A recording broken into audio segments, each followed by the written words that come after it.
I honestly think you could make a great documentary talking about Nottingham Forest over the last 5 years. It was only 6 or 7 months ago they were the closest team to Liverpool in the Premier League table. They sat second in the table with the final run-in to come. However, Nottingham Forest have been trending in the wrong direction for a bit of time now. They ended last season in 7th place, which was still an incredible achievement, but given how much promise was shown in the season, it was actually a bit of a sour note to end the season on. They had a mixed summer, should we say, where Edu came in and Nuno wasn't entirely happy with how things were going. They started this season with a win over Brentford, but haven't won a single game since. They are currently 9 winless. With Nuno going public talking about the breakdown in relationship between him and Marinakis, that was the end for him. And although we've only had 1 month of Ange Postecoglou as manager at Nottingham Forest, we are now getting fans singing "Sacked in the Morning" to their own manager. As I say, they're 9 without a win in all competitions. Today we're going to talk about it, and guys, do comment down below. Where will Nottingham Forest finish this season? Could they actually be brought into a relegation battle, or will they replace the manager and start flying up the table, or will Ange Postecoglou actually turn things round? It's hard to see it right now, but share your thoughts down in the comments. Make sure to drop a like on the video and subscribe. It takes 2 seconds. And before we get more into this, I need to say a massive thank you to the channel sponsors, Match Bingo. Guys, make sure to check out Match Bingo by clicking the link in the description, as it is the best football bingo app out there, guys. Make sure to get involved. There are live events on even during the international break for some of the World Cup qualifiers, so get involved because there are big cash prizes up for grabs. Be gamble aware. Thank you for sponsoring us. So, as I say, you could make a documentary about Nottingham Forest's journey. 5 years ago, they were in the Championship. Of course, if we go to the very start of 21-22, Chris Hughton was there. Terrible start. Marinakis goes with Cooper, the perfect appointment. The man that had taken Swansea to the playoffs twice and had an incredible turnaround with Forest and got them into the playoffs and got them promoted. In the first season they survived, in the second season they were struggling, and so then they brought in Nuno. Now Nuno had taken Wolves up from the Championship and got them 7th in the Premier League in consecutive seasons. And what does he do in his second season at Forest? Well, he gets them 7th. But as I say, could they have been a bit higher? Possibly, but yeah, I mean, still an incredible achievement all the same. However, things have now changed at Nottingham Forest, and although Evangelos Marinakis is massively loved by the fans there, pretty much by the majority of them, they've always shown loyalty to him because he's always been great at putting money into the club, and look at the success the club has had.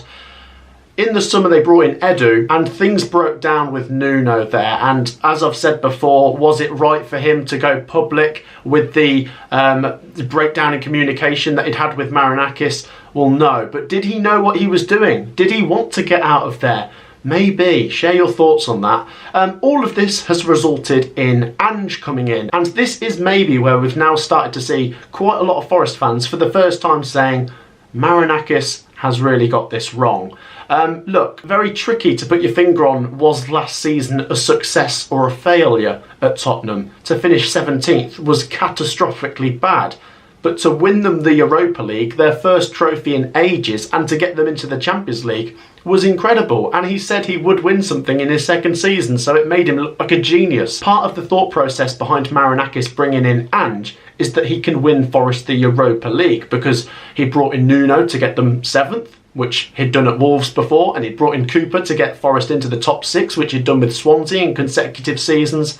And although it's still possible for Ange to win the Europa League with Forest, if they don't start turning things around in the Premier League and in the Europa League, which they haven't won in yet, then he's not going to be there much longer, is he? Now, their most recent result coming into this international break was a 2-0 defeat to Newcastle United, but they've also lost to Swansea and Sunderland and Midtjylland at home, and they've drawn with Burnley and drawn with Real Betis. There's not a lot to get behind here, and it has resulted in them being 17th in the table at the minute, which is maybe Ange Postecoglou's spiritual home. We spoke about this on the Conor McGilligan channel on our podcast 3 at the Back with the amazing Conor McGilligan and the brilliant Benjamin Bloom. I was curious to see what these two also had to say on the latest at Nottingham Forest. Could they actually be involved in a relegation battle? This is what we had to say. Let's roll the clip. It's pretty concerning what we're seeing, isn't it? Yeah, I think it is. I mean, the ace card right now is Marinakis just been absolutely ruthless, but it is Big Ange bringing another team to 17th spot. So at least he's consistent in that regard. But I think we're going to play Chelsea and Porto next. Chelsea and Porto, and a statistic which is, and what we've got to do is we've got to wait for the second season. But this statistic is outrageous. Ange has lost 30 out of 49 league games. I mean, that is just, I saw that this morning. I thought that's unbelievable. So it does look like one of those again, and you've seen Forest just absolutely go off a cliff. I mean, I know they didn't start the season that great, but 3-0 Arsenal, 3-2 Swansea. I mean, straight away, your first two games, even to a championship side, and obviously Arsenal, but you can see these 6 goals. Drawing at Burnley, losing to Sunderland, losing to Midtjylland, drawing to Betis, and then just putting in a lifeless performance against Newcastle. And it doesn't get any easier. Your next 3 league games are Chelsea, Bournemouth away, Man United, and then you go to Europe again before playing Leeds, and then you've got Liverpool. That's good news for Leeds, that, isn't it? We spoke about the Sundays after going to Austria, isn't it? It really is, yeah. It's very good news for Leeds with that regard. But I'm looking at these, and we're talking about West Ham and we're talking about Wolves, but I think there is that Ange factor of just me thinking to myself, Vitor Pereira, back end of last season, he really got Wolves into this vein of form. You look at Nuno, and Nuno's going to get sort of the best out of that West Ham side. I believe he might not, but I think he will.